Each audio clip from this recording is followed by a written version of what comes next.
On today's video, I'll be showing you this classic Mexican dish and packs almost 30 grams of protein per serving.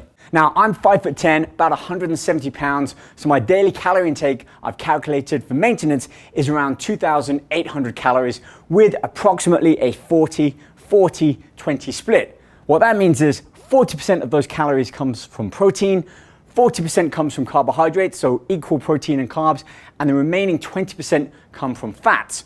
I'll include more information in the link below, and don't forget, all of this information can be found in my book Ultra Lean, which also includes a 12-week nutritional plan and everything you need to know about mastering your metabolism, which at the end of the day allows us to gain better control towards building and maintaining lean, healthy muscle mass and starving off or burning our body fat, which essentially is just stored energy.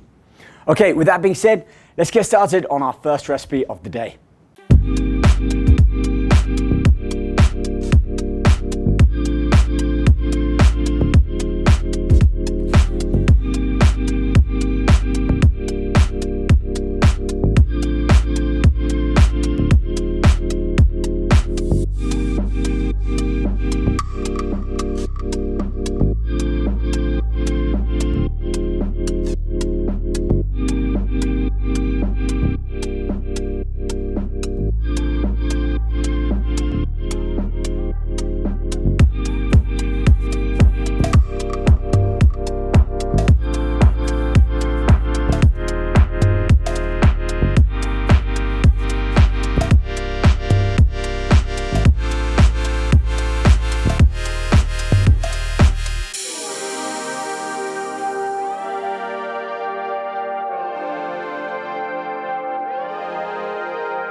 Check out more of our videos here on my channel, along with my fitness app and all programming. And I can't wait to share more recipes and talk more about diet and nutrition with you. Do subscribe to our channel, leave a comment, leave some feedback. I'll be sure to review them all. I'll see you guys soon.